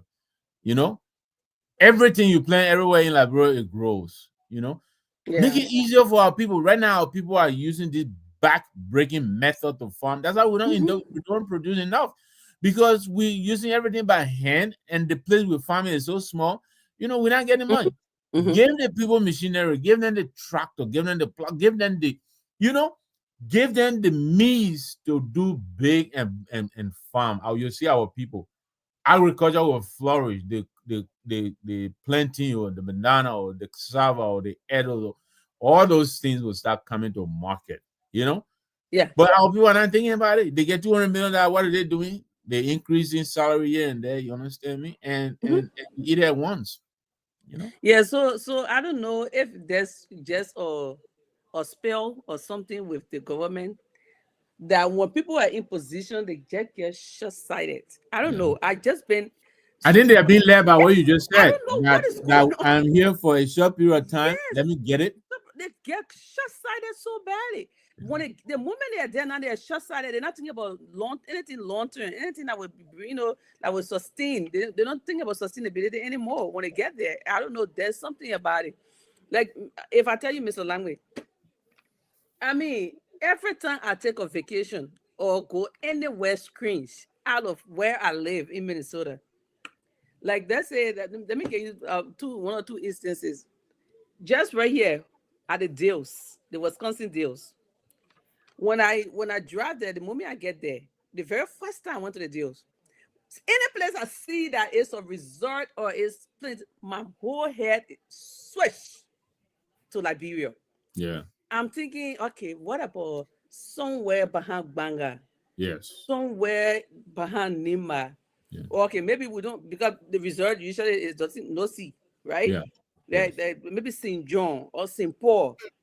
have that kind of How result about there. that like piece of going to Thank Rawalspo, you. eh? Yes. You come from Bummy all the way. Thank That lake you. is peaceful. What about what every time I see this thing, the French ideology just getting me, and I'm off. Yeah. I'm not even to where I'm sitting now. My head is like somewhere else, like in Liberia. What about if you just have this over there? Yes, we can do this. How can we do this? Yes, they got water right there now. You don't even have to, because most of the lakes are man-made lakes and all these things, this water. So I'm looking at places that we actually produce the water. It just has to be filtered. Yeah. I'm thinking about it every time I go. Recent time when we went, you usually go to the deals. Sometimes it's our tradition. Every time we go there, the last time we went, there was something different. We decided to go for a ride, the boat ride. I thought it was just a boat ride, but this boat, oh, there's a name for it. Sorry, shutter, not shutter, something. It switch gears when it's on the land. Yeah. So you do a tour all in the bushes, show you all the plants, the trees, the taller trees. There are some trees that don't grow, branches. They just in line straight. They call it straight trees. There are people. There's somebody there while the person driving. They're giving the tour. They're talking on the, they're talking. They're explaining everything. They're seeing some animals and talking. And my whole head is somewhere St. John again. Somewhere like in the bush. And this thing, when you on land, they will give you all the tour. They will talk. It's so enjoyable. They're saying everything. He putting fun in it. He's being lively. Then when you come from the land, you jump in the water. It's Right. switch gear. It's switch Then when gear. you're in the water, it's a boat. When you're It's on a the land, boat. it's a car. Nice. I'm thinking, I'm like, okay, give me Yeah. three of this right now. Three of this right now in Liberia. This is where people will come from. I'm not just talking about Liberia to Yeah. go for a tour. Look at Wisconsin just right here. People go there like just when you see people standing in line with tickets. People Yeah. like to see other things that that everybody is not used to, that is not very common. Yeah. So all these things just kind of like people thinking about it, but I don't know if I don't know. Like I said, if it's a spare that when you're there now, you just get short-sighted, or why Yeah. people don't think. I know people been thinking that this before they get to government, but I don't know. When they get But there, I think I'm then talking too much, a lot. no, So let me no. look at the conversation a little bit, please. Yeah. Yeah. Okay. And then we can move on to the next. Okay. Yeah. So again, I see our favorite brother right here with all the green. I want to say thank you for always promoting our show. Yeah. And Mr. Dukle, thank you. Come here every night and do this. Yeah, you promoting our show. I want to Ali. Oh, no, I have my glasses on here, so wait, let me adjust the thing. Yes, so thank you so much, CMC, with the muscle. Leo says it on behalf Yep. of the VOV online platform. We appreciate the CMC contribution to our nation, Liberia. Yes, thank you, bro. We're following the CMC closely. Yes, let's do that. Come here every time, watch the show and share the show, Leo. Mr. Cisse, that's his last name. And Larry says CMC. Larry Duncan says CMC. Yes, Yeah. CMC. The last time I was saying, you said the best. CMC. I know You what trying to that say, is. you were like, oh my God, which person were able to say the way I said it? I read it. Like how And you draw said watching, she CMC. watching or wherever she is. Yeah, she pretty much watching. She teaching watching. She watching. Yeah. And then Larry also said a few leaders wants to practice slave mentality in the CMC. Yeah, I don't know where Larry got that from. What I I don't know, know. In slave the mentality in the CMC. CMC. Larry, we can talk, okay? We can talk. Pick up the phone, talk to us offline. We can talk about that. Yeah. And then Musa has somebody to say we are enjoying you guys. But I won't be on now. We have a spy, Mr. Langwood. We have a spy. We have a Thank you spy. so much. I told that Honorable man he Peter, can't let her thanks do for joining anything in private. We got everything we do. we are enjoying you too. But thank you, so Chief, much for for all watching. the things that you're We like taking. Yeah, thank you for always watching. yeah. And Father Nangwe, my Christmas. Somebody wanted Christmas with Father Nangwe. Now, and that my boy Will, Yeah. my boy deserted me, but Oh, that that's my Will? son. That Will, yeah, I still love my boy. That crap, We'll share that Christmas. We got to share that Christmas. Absolutely. We got We'll unfinished give business. my regard to Tina and the rest of the kids, my man. It's good to hear from you. Yeah. So let me go up a little bit. Yeah, that's pretty much some of the comments. The other comments, there are a lot of comments, but negative. But I just encourage you to come on here all the time and Yeah, just come on here. yeah, I yeah, mean, I've just seen just Abu like, Dugle just telling us come resin RIP, CMC, and RIP. Yeah, I see a lot CDC. of RIP Abu, if that's how you feel, my man, CMC and it's CDC. Yeah, okay. You will not be the first that's person writing our well, obituary. that's the only important thing he has to say. Yeah, We will respect him for that. Yeah. yeah, If it changed, I would say yeah, but this is what we see every day. that's So right. thank you all for watching. Please again share the show. Share the show. We are here every night. Absolutely. Share the So, show. Madam Chair, before we go, I want to also touch a little bit on because our global didn't give us an agenda tonight. So this is free. We're just freelancing right now, Mm-hmm. open mic. But Mm-hmm. I want to also to talk a little bit about the upcoming December 6th. I don't know if you want to do that. I saw somewhere there is a check that is in the in social media for 180,000 to one Elton Freeman, I believe. Hmm. I didn't see Yes. that. This is supposed to be under the authorship of the former Secretary General of CDC, Jefferson Tamakoji. Yeah, you may say, it's coming from questionable source, but that's concerning because I heard somewhere again a recording, and we can, on the spoon that way, I don't, I can say that of people placing calls and reading out taxation expectation Hmm. uh, from commissioners to town chiefs and all these people. They're supposed to send in their contributions. Some of the people 2,500, some of the Mm. $3,000. Whoa. Yes, and all this, to build headquarters. I mean, we keep asking this question. Right now, real estate, building headquarters, is that a priority right now for our people? I am not sure. I'm not sure if this is the right way to go. Our compatriots in the UP, Madam Chair, I don't know if you want to, take a stab at Yeah, it. I think you Mr. Number, you know what topic I like. I'll be brief with this one. So first of all, we talked about it a little bit not too long ago. That that 6th of December, there's a whole big bucket list. Watch what I'm telling you. People will boycott that December 6th. If you look at the fundraisers that went on in Nima, did you see the attendance? The Nima The I know, the GV rally. the GB Rally, Mighty Nima. And I know my people. I'm Nibarians. If that thing was going to be successful, oh my God, we'll still be talking about it Yeah, of today. course. There was nothing. We have not heard anything that come from there. The publicity they try to do, the crowd that was there, no hey, no tay. Up to now, they didn't tell how much they raised yet. It's not No, all on the internet. That's a sign of December 6th. The Liberian people, there were people thinking in Nima and say, we don't want GB, we want jobs. that's People say right. they want GB, they want jobs. So they see they okay, let me go to calling the other people. Just not too long ago, there was a letter that Mr. Toby read.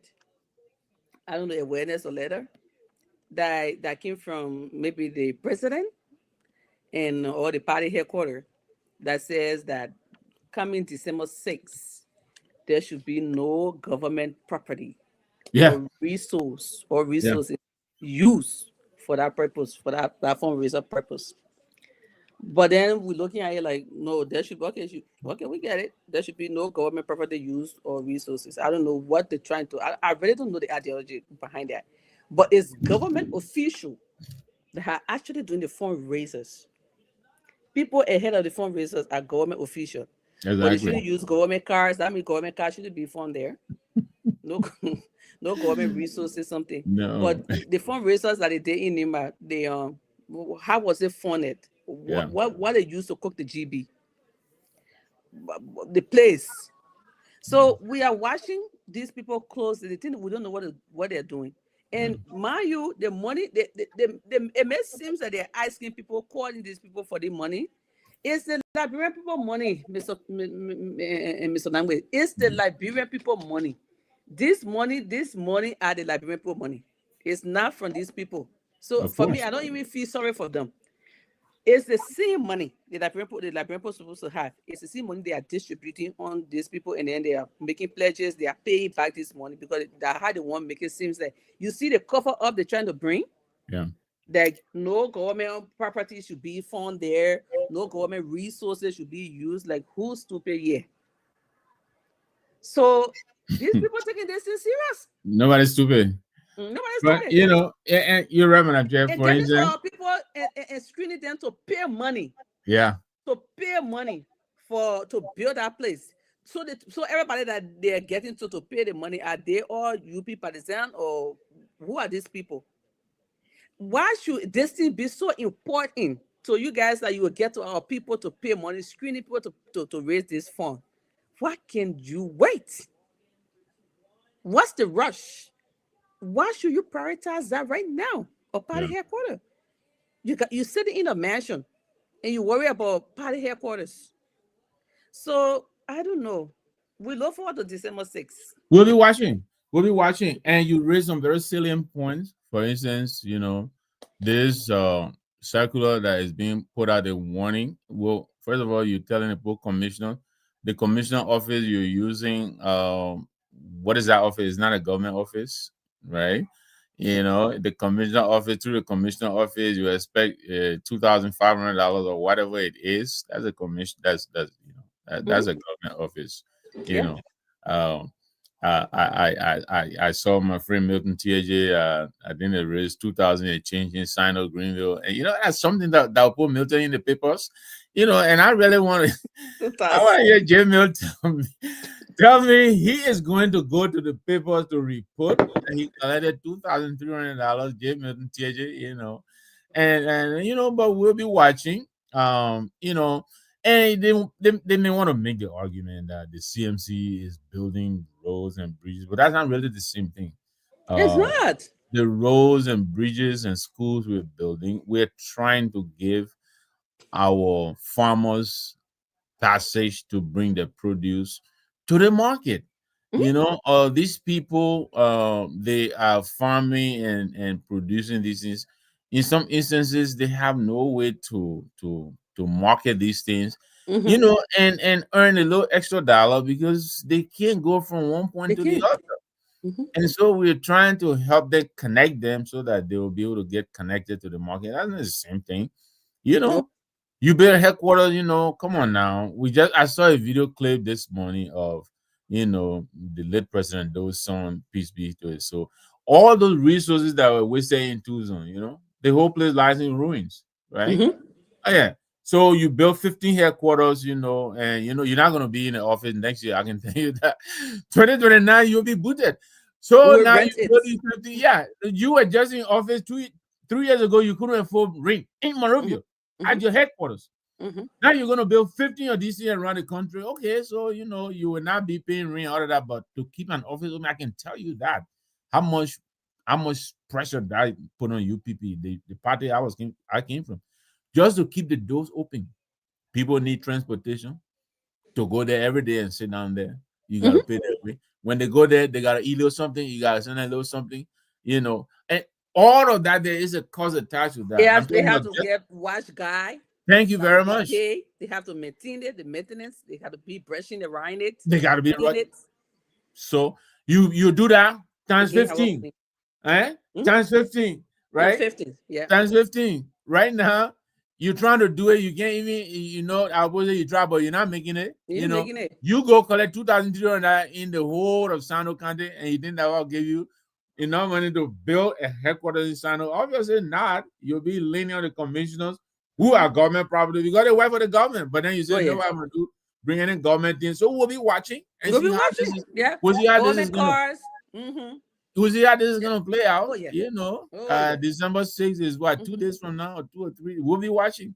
you Right. know. But I you really know, want to Madam Chair, see what are I'll those pass on things. to you to do your closing so that I think we almost hit the mark, so that Yeah. Ansu and Henry can go and bed down. Oh, I know. So again, I want to say thank you, man. Ensu and Henry. Thanks for being here. Sorry that we always keep you here. That's part of the sacrifices that we make for our country. I want to really applaud you for that. Mr. Langwood, thank you for coming on tonight. Thank you so much, Yeah, Madam Chair. I thank think we you had so a much for good being time. here. And it Yes. was good, even though it was open mic, like you Yeah. said, but the open mic was really good. It was I think interactive, I it think we was have fun. enjoyable. Yeah.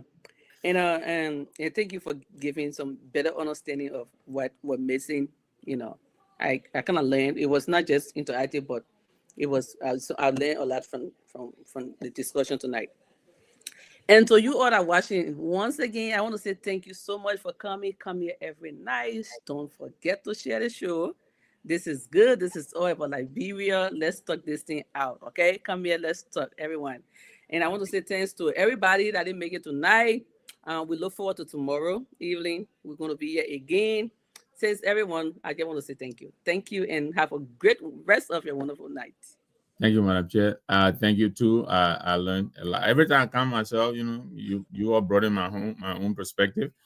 The boat thing you talked about, you know, that's Mhm. something that could really mean a lot to Liberia. So I mean, that's something right now my imagination is just running wild, you know. Mhm. But thank you very Flourish. much. Yes, thank you very much for coming out to tonight. At least we learned something from each other. And thanks, like you said, to our audience. Thanks for joining us. Winston came on briefly, but he said he's out of country, he's traveling. So his Okay. internet was kind of spotty, so he couldn't come on much. Okay. We didn't see Smith tonight. I hope he's okay. He was supposed to be on with us. We didn't see Dr. V tonight. I hope he's okay. He was supposed to also be with us. And you know, shout out to Masa, who is usually here, but she was not on the schedule today. Mhm. Dr. Richardson was also not on today. I know this is her birthday week. She's getting ready.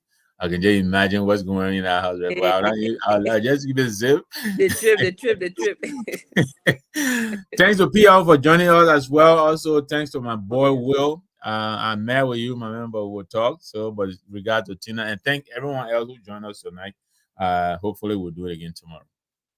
Thank you so much. Thank you.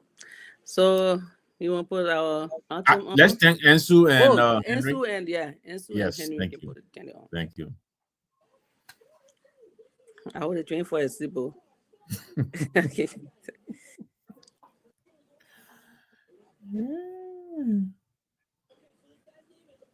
Are they supposed to take us home?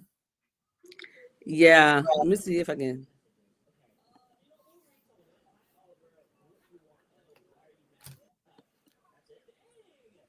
Usually they will just turn it on. Yeah. I see something here that said end stream. I'm Yeah. not sure. The Yes. end is the one. Okay. So No, not the end stream. The end stream will be ending the life. okay. So there's okay, author. This is to introduce it. Okay, I got it. Okay. All right. Uh-oh. Why I clicking it now? You got the outro and the intro. The intro is when you're starting, the one you play. The outro is I don't know why I'm trying to Okay. click it, but it's not playing. I think because they're controlling it. Yeah, Oh, probably. All right. I don't know, it's not playing. Guys, are you there? So we can leave it for let me see. Now like Studios, if you can hear us.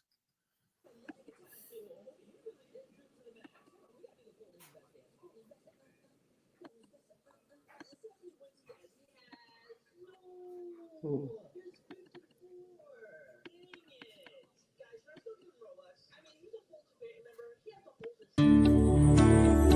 CMC for the people, by the people, and to the people. Citizens movement for change. Oh yes, a new day has come. Yes, a new day has come. Rise up, Liberia. CMC for the people. CMC by the people. Let us join our hands together to build a better Liberia. CMC, CMC for the people. CMC by the people. Let us join our hands together to build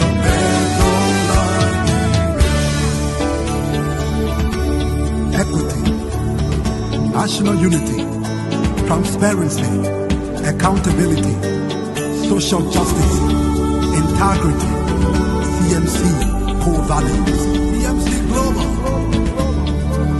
It is a new day for Liberia. It is a new day for the people. Let's all together. Let's all together. It's a unity. It's a man.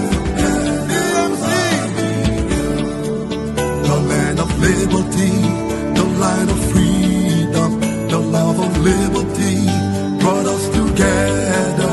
Let's work together in peace and unity to build a better Liberia. CMC, CMC for the people. CMC by the people. Let's hold together in peace and unity to build a better